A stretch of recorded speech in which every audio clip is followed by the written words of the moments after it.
You've heard a lot about President Biden's fall the other day, but don't miss what's happening here. It's not just the fall.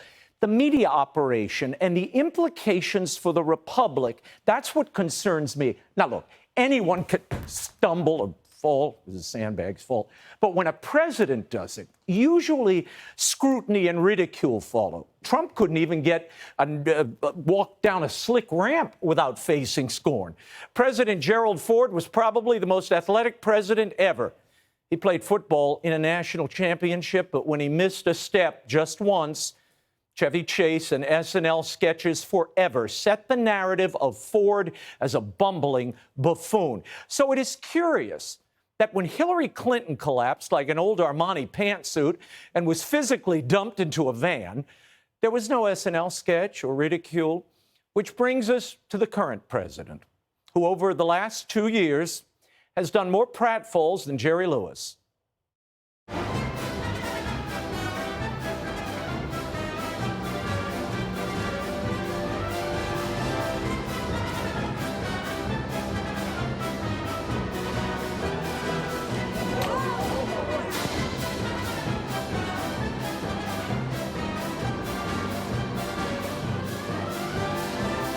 Part of the problem is Joe Biden is suffering from a stiff gait and old age.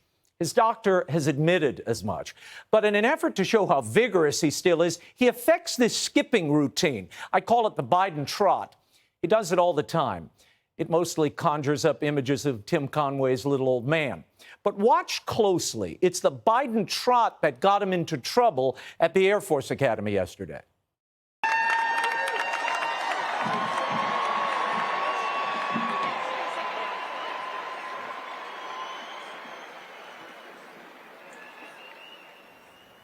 Why are they cheering? Expect the White House staff to put more guardrails around him than the bathroom at John Fetterman's house. Every time he goes out, it's going to look like he's in line for a Disney ride. Lots of rails. Note the president's explanation.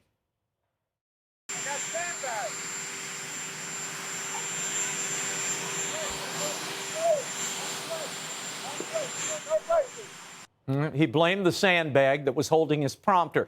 But it's the American people who've been sandbagged by politicians and media who continue to ignore the obvious and talk away the decline. It's the advance team or whoever's fault that they put a sandbag in front of them. I trip in my own house. I mean, it's not easy. Same. I don't want to have a fall, but if I do, I hope I get up as good as he did. This is not some sort of ominous talisman about his medical condition. The president, appears to be in pretty good physical condition. Bruce Springsteen took a fall. He was on his back for quite a bit longer than the president today. The reality is Joe Biden is in physical and mental decline. This has been going on for years. We've chronicled it on this show. This latest tumble is just a reminder of how dire his condition is. But as the world watches the literal fall of America's president, what is more concerning are the other ominous falls of Joe Biden that the media refuses to cover. Tonight, he's celebrating his debt deal. I want to commend Speaker McCarthy. It was critical to reach an agreement, and it's very good news for the American people. We're protecting important priorities from Social Security to Medicare to Medicaid to veterans to our transformational investments in infrastructure and clean energy. Hooray, more debt! Codifying obscene levels of spending ushered in during COVID. This is not a victory. This is another fall, one that will hurt you and your family for generations.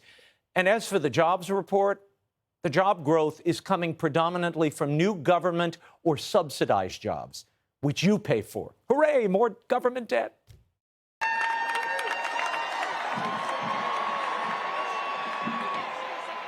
And that debt is on top of more than $100 billion that we keep shoveling, or nearly $100 billion that we keep shoveling to Ukraine. And that's a Biden fall that may get us into World War III. Fewer reporting on the recent drone attacks on Moscow and at the Kremlin. Now Putin's threatening the use of nuclear weapons. And today, the Biden administration decided it's the perfect time to try to kickstart nuclear arms control negotiations with Russia and China.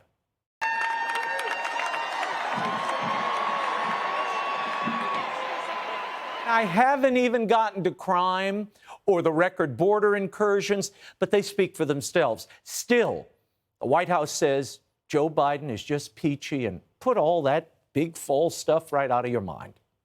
He got right back up and continued what he was there to do. He did not. There was no need for the doctor to see him as it was related to the fall, and he's doing fine. If a doctor didn't see him, then the White House is negligent. He's 80 years old. That hip could be in splinters. This is nothing more than rank politics and pride, which apparently comes before and after a fall. Hey, Sean Hannity here. Hey, click here to subscribe to Fox News YouTube page and catch our hottest interviews and most compelling analysis. You will not get it anywhere else.